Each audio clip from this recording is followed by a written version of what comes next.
Subscribe कीजिए हमारे YouTube channel को और बेल आइकन पर प्रेस कीजिए हमारी लेटेस्ट वीडियो पाने के लिए।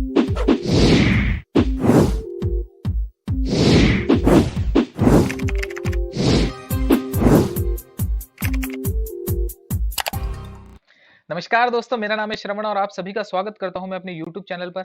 माय डियर स्टूडेंट्स, आज स्ट्रेंथ ऑफ मटेरियल, जिसे हम सोम के नाम से भी जानते हैं, इसका मेरा आज ये पहला लेक्चर है। इसमें मैं आपसे सोम की इंट्रोडक्शन और बेसिकली मैकेनिकल प्रॉपर्टीज, 12 टाइप्स की मैकेनिकल प्रॉपर्टीज हैं, उन सभी के बारे में और कुछ सम इंपॉर्टेंट डेफिनेशंस के बारे में आपसे मैं डिस्कस करूंगा। तो चलिए शुरू करते हैं।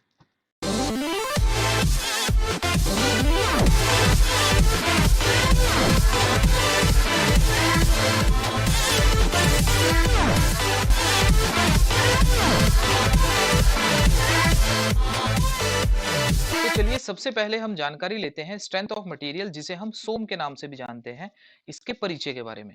ऑलराइट, तो स्ट्रेंथ ऑफ मटेरियल, जिसे हम हिंदी में पदार्थ की सामर्थ्य या पदार्थ यांत्रिकी, जिसे हम मैकेनिक्स ऑफ मटेरियल भी कहते हैं, यह इंजीनियरिंग की वह शाखा है जिसके अंतर्गत किसी ठोस वस्तुओं, अब वो ठोस वस्तुएं कौन कौन सी हो सकती हैं, जैसे कि ठोस वस्तु में आता है धरण, मशीनी अंग को मतलब हो गया हमारा machining elements, shafts, spring, column and studs या शेल्स। इन सभी के ऊपर लगने वाले विभिन्न बाह्य बलों को सहन करने के लिए हम इसके ऊपर इनके ऊपर लगने वाले विभिन्न बाह्य बलों का व्यवहार का अध्ययन करते हैं। ऑलराइट, जैसे ही बाह्य बल किसी भी वस्तु पर लगता है तो उसके अंदर हम प्रतिबल या विकृति दोनों उत्पन्न हो जाती है। ऑलराइट, तो यहां अगर हम देखें तो पदार्थ की सामर्थ्य या पदार्थ यांत्रिकी एक विषय है जिसमें प्रतिबल और विकृति, अब प्रतिबल और विकृति मैं अपनी नेक्स्ट वीडियो में इसके बारे में डिस्कस करूंगा, प्रतिबल और विकृति एक्चुअल में होती क्या है। ऑलराइट, की अवस्था में ठोस वस्तुओं के व्यवहार का अध्ययन किया जाता है। विकृति का अर्थ होता है डिफॉर्मेशन। डिफॉर्मेशन का मतलब कोई भी वस्तु पर अगर हम कोई बाह्य बल लगाते हैं तो उसके आकार या आकृति में परिवर्तन होता है, जिसे हम विकृति बोलते हैं। ऑलराइट, पदार्थ की सामर्थ्य विषय के अंतर्गत इसी उद्देश्य से संबंधित अध्ययन किया जाता है। कोई भी धरण, मशीनी अंग, धरण का मतलब बीम, मशीनी अंग means machine elements, shaft, spring, column, stud, खोल का मतलब हो गया शेल, आदि को इस प्रकार बनाया जाए ताकि वह लाभकारी उद्देश्य की पूर्ति कर सके। अर्थात जितने भी ये एलिमेंट्स हैं, जैसे धरण, मशीनी अंग, शाफ्ट, स्प्रिंग, कॉलम, स्टड्स या शेल, इन सभी के निर्माण में मींस जिस पर्पस से इनका निर्माण किया गया है उनकी ये पूर्ति कर सके। ऑलराइट, तो इन पर लगने वाले विभिन्न प्रतिबलों या बाह्य बलों का इस स्ट्रेंथ ऑफ मटेरियल के अंदर हम अध्ययन करते हैं। ऑलराइट, पूर्ति कर सके तथा यह बाह्य बलों अथवा प्रतिबलों को सहन कर सके। ऑलराइट, तो हम आगे चलते हैं। अब नेक्स्ट जो हमारा टॉपिक आएगा वो आएगा हमारा mechanical properties. Alright, different types of mechanical properties. Total हमारी 12 मैकेनिकल प्रॉपर्टीज हैं, उसके ऊपर हम डिस्कस करते हैं। ऑलराइट, तो यहां पर अगर हम देखें तो मैकेनिकल प्रॉपर्टीज ऑफ सब्सटेंस, यहां पर हमारी टोटल 12 मैकेनिकल प्रॉपर्टीज होती हैं। ऑलराइट, तो किसी भी मशीन या ढांचे के अवयवों का निर्माण करने से पूर्व निम्न यांत्रिक गुणों पर विचार किया जाता है। ऑलराइट, ताकि उन जो मशीन या ढांचों का निर्माण हम कर रहे हैं उनके चुनाव को ठीक प्रकार से किया जा सके। तो यहां पर अगर हम देखें तो हमारे पास 12 मैकेनिकल प्रॉपर्टीज है, जिसमें वन बाय वन करके हम इसके ऊपर डिस्कस करते हैं। तो सबसे पहला आता है हमारा इलास्टिसिटी, जिसे हम प्रत्यास्थता बोलते हैं। नेक्स्ट आता है हमारा प्लास्टिसिटी, जिसे हम प्लास्टिकता या सुघट्यता बोलते हैं। नेक्स्ट आता है हमारा टफनेस, जिसे हम चिम्बड़पन बोलते हैं।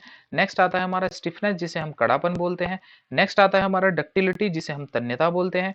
नेक्स्ट आता है हमारा मेलेबिलिटी, जिसे हम कुटित्या बोलते हैं। नेक्स्ट आता है हमारा हार्डनेस, जिसे हम कठोरता बोलते हैं। नेक्स्ट आता है हमारा ब्रिटलनेस, जिसे हम भंगुरता बोलते हैं। नेक्स्ट आता है हमारा फ्लेक्सिबिलिटी, जिसे हम नम्यता बोलते हैं। नेक्स्ट आता है हमारा स्ट्रेंथ, जिसे हम सामर्थ्य बोलते हैं। नेक्स्ट आता है हमारा मशीनेबिलिटी, जिसे हम मशीनन बोलते हैं। नेक्स्ट आता है हमारा टेनासिटी, जिसे हम दृढ़ता बोलते हैं। ऑलराइट, तो यहाँ पर अगर आप देख रहे हैं इमेज, तो यहाँ पर हमने इमेज में शो किया हुआ है कि इलास्टिसिटी अगर हम देखें तो इस टाइप से होती है, डक्टिलिटी टफनेस, ब्रिटलनेस, मेलेबिलिटी और हार्डनेस। ऑलराइट, तो चलिए वन बाय वन करके इन सभी के बारे में डिस्कस करते हैं। सबसे पहला आता है हमारा इलास्टिसिटी, जिसे हम प्रत्यास्थता बोलते हैं। ऑलराइट, तो प्रत्यास्थता किसी भी पदार्थ का वह गुण होता है जिसके कारण कोई भी पिंड अपने आकार में परिवर्तन का विरोध करता है। अर्थात यदि किसी भी वस्तु पर जब हम बाह्य बल लगाते हैं तो वह वस्तु जिस पर हम बाह्य बल लगा रहे हैं वह अपने आकार में परिवर्तन का विरोध करती है। ऑलराइट, हम जानते हैं न्यूटन थर्ड लॉ, न्यूटन ने जो हमें तीसरा नियम दिया था उसके उसके हिसाब से जो किसी भी वस्तु पर अगर हम बाह्य बल लगा रहे हैं तो जितना हम बल उस पर लगा रहे हैं वह उतना ही बल हमारे ऊपर वापस लगाती है। तो इसी कारण यहां पर अगर हम देखें तो प्रत्यास्थता पदार्थ का वह गुण है जिसके कारण प्रत्येक पिंड अपने आकार में परिवर्तन का विरोध करता है, और जैसे ही जो बल हम लगा रहे हैं अगर हम बलों को हटा लेते हैं तो वह अपनी प्रारंभिक अवस्था में पुनः लौट आता है। यही उसकी प्रत्यास्थता या इलास्टिसिटी कहलाती है। ऑलराइट, जैसे ही आकार में परिवर्तन करने वाले बलों को हटा लिया जाता है तो पिंड अपनी प्रारंभिक रूप में पुनः वापस लौट आता है। दैट इज कॉल्ड इलास्टिसिटी, जिसे हम प्रत्यास्थता बोलते हैं। Alright, elasticity is the property of the substance that cause each bodies to resist its change in shape. As soon as the force that change the shapes are removed, the body returns to its initial form. Alright, next आते हैं हम plasticity, जिसे हम प्लास्टिकता बोलते हैं। Elasticity और plasticity एक दूसरे के अपोज है। यहां पर हम देख रहे हैं तो प्लास्टिसिटी किसी भी पदार्थ का वह गुण होता है जिसके कारण यदि हम उस वस्तु या पिंड पर या पदार्थ पर बाह्य बल लगा रहे हैं तो उसमें होने वाले परिवर्तन, मतलब उसके आकार में होने वाले परिवर्तन बिना टूटे उसके अंदर स्थायी परिवर्तन हो जाता है। अर्थात यदि हम किसी भी प्लास्टिक का कोई ऑब्जेक्ट अगर हम ले और उस पर अगर एक्सटर्नल फोर्स लगाएं और जब उन एक्सटर्नल फोर्स को हटाएं, एक्सटर्नल फोर्स का मतलब जो बाह्य बल है उनको अगर हम हटा लें तो वह अपनी प्रारंभिक अवस्था में नहीं लौट पाती। अर्थात उसके अंदर कुछ ना कुछ डिफॉर्मेशन या परिवर्तन हो जाते हैं। यह पदार्थ का वह गुण है जिसके कारण पदार्थ पर लगने लगने से बल लगाने से उसके आकार में बिना टूटे स्थायी परिवर्तन होता है। अर्थात बल लगा हटा लेने पर भी पदार्थ अपनी प्रारंभिक रूप वह आकार में पुनः वापस नहीं लौट पाता। Alright, this is the property of a substance due to which the force on the substance cause a permanent change in its shapes. That is, even after removing the forces, the substance is not able to return to its initial form, the shape again. Alright, चलिए next चलते हैं। अब आते हैं हम toughness, जिसे हम चिम्मड़पन भी बोलते हैं। ऑलराइट, तो यह पदार्थ का वह गुण है जिसके कारण कोई भी ऑब्जेक्ट या कोई भी पदार्थ टूटने से पूर्व झटकों या धक्कों का विरोध करता है। राइट, मतलब टूटने से पहले जितने भी वो झटके या धक्कों का विरोध कर रहा है वह उसकी चिम्मड़पन कहलाती है, जिसे हम टफनेस बोलते हैं। राइट, यदि अगर हम किसी भी स्टील के ऊपर हैमरिंग कर रहे हैं, मतलब हथौड़े से अगर हम उसे पीट रहे हैं और वह टूटने से पूर्व जितने भी झटकों का विरोध या धक्कों का विरोध कर रहा है वह उसकी चिम्मड़पन या टफनेस कहलाती है। ऑलराइट, यह पदार्थ का वह गुण है जिसके कारण पदार्थ टूटने से पहले झटकों या धक्कों का विरोध करता है। This is the quality of the reason that cause the object to resist the flow or bumps of before breaking. Alright, next आता है हमारा कड़ापन, जिसे हम स्टिफनेस बोलते हैं। स्टिफनेस किसी भी पदार्थ का वह गुण है जो किसी भी पदार्थ पर जब हम कोई एक्सटर्नल फोर्स एक्ट करते हैं, मतलब बाह्य बल जब हम लगाते हैं तो उसके अंदर विरूपण उत्पन्न होते हैं। ऑलराइट, तो प्रतिबलों के प्रभाव में जो विरूपण उत्पन्न हो रहे हैं उन विरूपण का जो विरोध वो कर रहा है, मतलब जो अपने आकार में परिवर्तन का जो वो विरोध कर रहा है उसकी योग्यता या उसकी क्षमता को हम दृढ़ता कहते हैं या कड़ापन कहते हैं। ऑलराइट, जिसे हम स्टिफनेस बोलते हैं। प्रतिबल के प्रभाव में विरूपण का विरोध, विरूपण का मतलब हो गया जो उसमें परिवर्तन उत्पन्न हो रहे हैं जब हम उस पर एक्सटर्नल फोर्स लगा रहे हैं, बाह्य बल लगा रहे हैं। ऑलराइट, विरूपण का विरोध करने की किसी पदार्थ की योग्यता को ही हम स्टिफनेस या कड़ापन या दृढ़ता कहते हैं। Alright, the ability of a substance to resist deformation under the influence of stress is called stiffness. Alright, next आते हैं हम डक्टिलिटी, जिसे हम तन्यता बोलते हैं। यह पदार्थ का वह गुण होता है जिसके द्वारा हम किसी भी पदार्थ के पतले तार खींचे जा सकते हैं, मतलब खींचकर हम उनके पतले तारों में परिवर्तित किया जा सकता है। यह जो गुण होता है वो सबसे ज्यादा सोने के अंदर होता है। ऑलराइट, तो यह पदार्थ का वह गुण है जिसके कारण पदार्थ के पतले तार खींचे जा सकते हैं। This is the property of the substance due to which the thin wire of the substance can be pulled. Alright, तो आगे चलते हैं। नेक्स्ट आता है हमारा मेलिबिलिटी, जिसे हम कुठ्यता बोलते हैं। ऑलराइट, तो मेलिबिलिटी या कुट्यता, जैसे कि नाम से ही आप समझ रहे होंगे, कुट्यता मतलब किसी चीज को कूट कर पतली चादरों में परिवर्तित कर देना। ऑलराइट, तो यह किसी भी पदार्थ का वह गुण होता है जिसके द्वारा इसको पीट पीट कर बिना चटके, मतलब चटकना नहीं चाहिए, और उसकी पतली चादरों के रूप में हम उसको अगर परिवर्तित कर सके। जैसे कि जो टीन शेड्स आती हैं वो इसी गुण के कारण टीन्स के मतलब शेड के अंदर परिवर्तित होती है। ऑलराइट, तो इस गुण के कारण ही पदार्थ को पीट पीट कर बिना छटके पतली चादर के रूप में बदला जा सकता है। Due to this property the substance can be beaten into a thin sheet. Alright, next आते हैं हम हार्डनेस पर, जिसे हम कठोरता भी बोलते हैं। जैसे कि नाम से ही समझ में आ रहा होगा आपको कि कोई भी ऑब्जेक्ट अगर कितना भी कठोर होगा, कठोर कब होगा, जब वह घिसने या खुरचे जाने का विरोध कर रहा हो। ऑलराइट, तो अगर हम देखें तो हाई स्पीड स्टील, और अगर हम माइल्ड स्टील की बात करें, तो माइल्ड स्टील के ऊपर अगर हम हाई कार्बन स्टील या हाई स्पीड स्टील से अगर हम खरोचे तो वो इजीली खरोच जाएगा।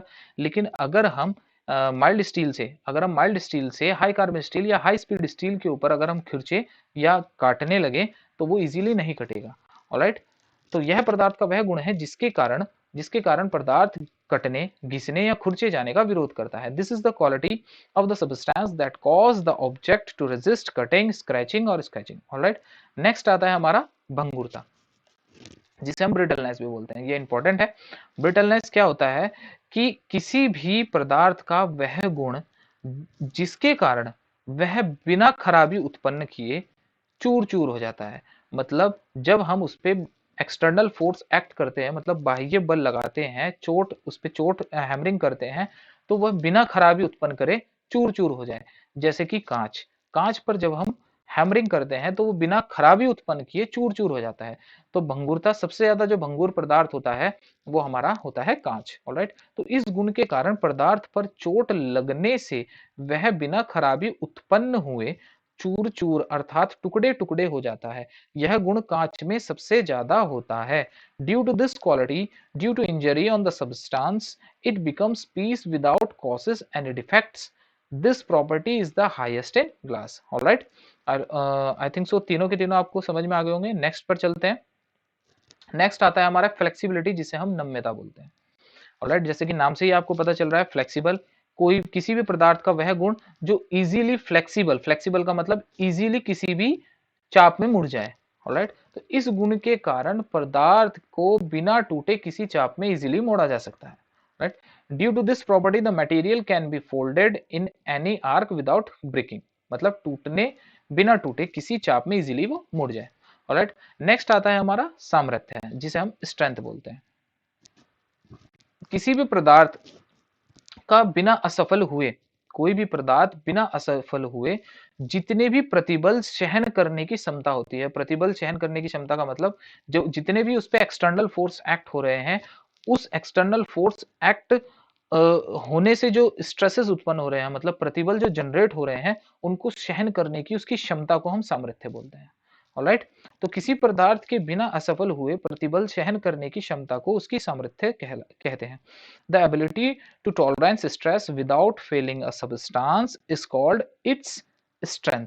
ऑलराइट, नेक्स्ट आता है हमारा मशीनेबिलिटी, जिसे हम मशीनन बोलते हैं। जैसे कि नाम से ही पता चल रहा है कि मशीनेबिलिटी किसी भी पदार्थ का वह गुण जिसके कारण उस पदार्थ पर कटाई औजार द्वारा विभिन्न आकारों में परिवर्तन करने में सफलता मिलती है। अर्थात किसी भी कोई भी मटेरियल पर अगर हम इजीली टूल्स या कटाई औजारों के द्वारा अगर हम उसके शेप्स में परिवर्तन कर रहे हैं इजीली, तो वह उसका प्रॉपर्टी मशीनेबिलिटी कहलाती है।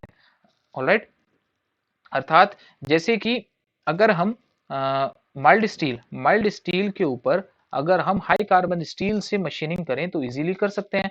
लेकिन अगर हम हाई कार्बन स्टील या हाई स्पीड स्टील पर अगर हम माइल्ड स्टील से मशीनिंग करें तो नहीं कर पाएंगे। तो यह उसकी मशीनेबिलिटी कहलाती है। ऑलराइट, तो यह पदार्थ का वह गुण होता है जिसके कारण कटाई औजार द्वारा पदार्थ को विभिन्न आकारों में परिवर्तन करने में सफलता मिलती है, अर्थात मशीनन कार्य आसानी से किए जा सकते हैं। Alright, this is the quality of the metal due to which the cutting tools are successful in transforming the metals into various shapes. Example, machining works can be done easily. Alright, तो next चलते हैं। Last जो आता है हमारा 12th जो property आती है वो आती है दृढ़ता, ये टेनासिटी।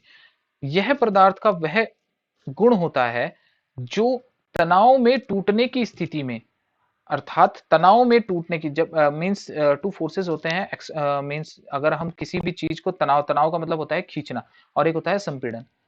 तो तनाव का मतलब होता है खींचना। अगर हम किसी भी पदार्थ को अगर हम खींच रहे हैं और वह खींचने के कारण उसमें जितने भी अधिकतम प्रतिबल उत्पन्न किए जा सके वह उसकी दृढ़ता कहलाती है। अर्थात अगर हम किसी भी ऑब्जेक्ट को खींच रहे हैं, तनाव की अवस्था में ला रहे हैं और उसके अंदर, उस तनाव के अंदर जो हम उसको खींचने के कारण उसके अंदर जितने भी मैक्सिमम स्ट्रेसेस उत्पन्न हो रहे हैं वह उसकी दृढ़ता कहलाती है। ऑलराइट, तो किसी पदार्थ के तनाव में टूटने की स्थिति में, मतलब टूटने से पहले कोई भी ऑब्जेक्ट को अगर हम खींच रहे हैं और वो टूटने से पहले जितने भी मैक्सिमम स्ट्रेसेस उत्पन्न कर रहा है, जनरेट कर रहा है, वह उसकी दृढ़ता कहलाती है। ऑलराइट, टूटने की स्थिति में जितनी अधिकतम प्रतिबल तीव्रता उत्पन्न की जा सकती है वह उसकी दृढ़ता कहलाती है। The maximum stress dimensionally that can be produced in the event of breakdown of a material under stress is called the strength of the substances. Alright, अब नेक्स्ट आते हैं हम, यहाँ पर हमारी इंपॉर्टेंट डेफिनेशंस हैं कुछ, तो उनके ऊपर भी प्रकाश डालते हैं। सबसे पहले आते हैं हम प्रत्यस्थ पिंड। मोस्ट इंपॉर्टेंट है इलास्टिक बॉडी। इलास्टिक बॉडी जैसे कि हम पहले भी पढ़ चुके हैं, इलास्टिसिटी पढ़ी थी, तो सेम इलास्टिसिटी और इलास्टिक बॉडी, अगर कोई भी मटेरियल के ऊपर अगर हम एक्सटर्नल फोर्स लगा रहे हैं, किसी भी वस्तु पर जब हम बाह्य बल लगा रहे हैं और उन बाह्य बलों को लगाने के बाद जब हम बाह्य बल को हटा ले रहे हैं तो वह अपनी प्रारंभिक अवस्था में आ रही है। अगर वह वस्तु अपनी प्रारंभिक अवस्था में आ रही है तो वह जो पिंड होगा वह प्रत्यस्थ वस्तुएं कहलाएंगी या प्रत्यस्थ पिंड कहलाता है।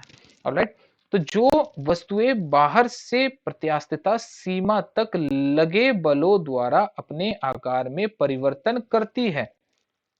ऑलराइट, प्रत्यास्थता की सीमा क्या होता है? प्रत्यास्थता की सीमा होता है किसी भी ऑब्जेक्ट पर जब हम एक्सटर्नल फोर्स लगा रहे हैं और जिस लिमिट तक उसकी आकार में परिवर्तन हो रहा है और जैसे ही हम उस एक्सटर्नल फोर्स को हटा ले रहे हैं तो वो अपनी इनिशियल पोजीशन पर वापस लौट आ रही है। लेकिन एक लिमिट ऐसी आती है जहां पर हम एक्सटर्नल फोर्स लगाने के बाद अगर हम एक्सटर्नल फोर्स को हटा लें तो वो अपनी प्रारंभिक अवस्था में नहीं लौट पाती, तो उस लिमिट को हम प्रत्यास्थता की सीमा कहते हैं। पर लगे बलों द्वारा अपने आकार में परिवर्तन करती है तथा बलों को हटा लेने पर उन्हें अपने पहले आकार को पुनः रूप धारण कर लेती है, तो इस प्रकार की वस्तुएं जो कहलाती हैं वो प्रत्यस्थ वस्तुएं कहलाती हैं। Alright, objects which change their shapes by the force extend to the extent of elasticity from outside, and when the force are removed they fully hold their first shapes are called elastic body. alright, next आती है हमारी plastic body, means plastic पिंड। जैसे कि हम plasticity हमने पढ़ा था, अगर हम किसी भी ऑब्जेक्ट या किसी भी पदार्थ पर अगर हम एक्सटर्नल फोर्स लगा रहे हैं और उन एक्सटर्नल फोर्स को हटा लेने पर भी वह अपनी प्रारंभिक अवस्था में नहीं लौट पाता तो वह उसकी प्लास्टिकता कहलाती है। अगर इस टाइप्स की कोई बॉडी है जिस पर हम एक्सटर्नल फोर्स लगा रहे हैं और उन एक्सटर्नल फोर्स को हटा ले रहे हैं और वह अपनी प्रारंभिक अवस्था में नहीं लौट पा रहा है तो that is called a plastic body. इस प्रकार की जो बॉडी कहलाएगी वो हमारी प्लास्टिक बॉडी कहलाएगी। ऑलराइट, देखिए, जब पदार्थ अथवा पिंड पर बल लगाने से उसके आकार में बिना टूटे स्थायी परिवर्तन हो जाता है, अर्थात बल हटा लेने पर भी पदार्थ अपनी प्रारंभिक का मतलब पहली इनिशियल जो अवस्था है में वापस नहीं आता, पदार्थ में इस गुण को हम प्लास्टिकता, जैसे हम पहले पढ़ चुके हैं, का गुण कहते हैं तथा ऐसे गुण वाले पदार्थ अथवा पिंड को प्लास्टिक पिंड या प्लास्टिक वस्तुएं कहते हैं। ऑलराइट, नेक्स्ट आते हैं हम रिजिड बॉडी, मोस्ट इंपॉर्टेंट है रिजिड बॉडी। जिन पिंड पर, मतलब ऐसी बॉडी या ऐसी पिंड को हम रिजिड बॉडी कहेंगे जिन पर हम एक्सटर्नल फोर्स अगर लगाएं और उनके अंदर बिल्कुल भी डिफॉर्मेशन ना हो, तो इस प्रकार की जो बॉडीज होंगी वो रिजिड बॉडी कहलाएंगी। लेकिन संसार में ऐसा कोई भी पिंड नहीं है जिस पर हम एक्सटर्नल फोर्स लगाएं और उसके अंदर बहुत माइनर सा भी डिफॉर्मेशन उत्पन्न ना हो। ऑलराइट, तो संसार में कोई भी ऐसी बॉडी नहीं है जो पूर्णतः रिजिड होगी। लेकिन लेकिन इंजीनियरिंग के अंदर हम उन बॉडीज को, उन पिंडों को हम रिजिड बॉडी या दृढ़ पिंड कह देते हैं जिन पर हम एक्सटर्नल फोर्स लगाने से उनमें नगण्य परिवर्तन हो, उनको हम रिजिड बॉडी कहते हैं। देखिए, जिन पिंडों अथवा वस्तु पर अधिक बल लगाने पर भी विरूपण नहीं होता, उन्हें दृढ़ पिंड कहते हैं। वास्तव में कोई भी पिंड दृढ़ पिंड होना संभव नहीं है, परंतु इंजीनियरिंग प्रयोगों में उसे दृढ़ पिंड मान लिया जाता है जिस पर बल लगाने से उसके आकार में नगण्य परिवर्तन हो। Alright, which bodies or objects that do not deform even when excessive force is applied are called solid objects या solid body या rigid body. In fact, it is not possible to have any body a rigid body, but in engineering experiments it is assumed to be a rigid body with a negligible change in its shape by applying force. Alright, तो my dear students, आज का lecture यहीं समाप्त होता है। Next जो मेरी video आएगी वो स्ट्रेस एंड स्ट्रेन के ऊपर आएगी, मोस्ट इंपॉर्टेंट टॉपिक है। ऑलराइट, तो मेरी आज की वीडियो यहीं समाप्त होती है। अगर वीडियो अच्छी लगी हो तो लाइक कीजिएगा, वीडियो को ज़्यादा से ज़्यादा शेयर कीजिएगा, और अगर मेरा चैनल सब्सक्राइब नहीं किया है तो प्लीज़ सब्सक्राइब जरूर कीजिएगा। अगर किसी भी स्टूडेंट्स का कोई भी डाउट हुआ तो प्लीज़ कमेंट जरूर कीजिए। और थैंक यू, आप सभी का मैं धन्यवाद करना चाहूँगा मेरी वीडियो को देखने के लिए। Thank you very much.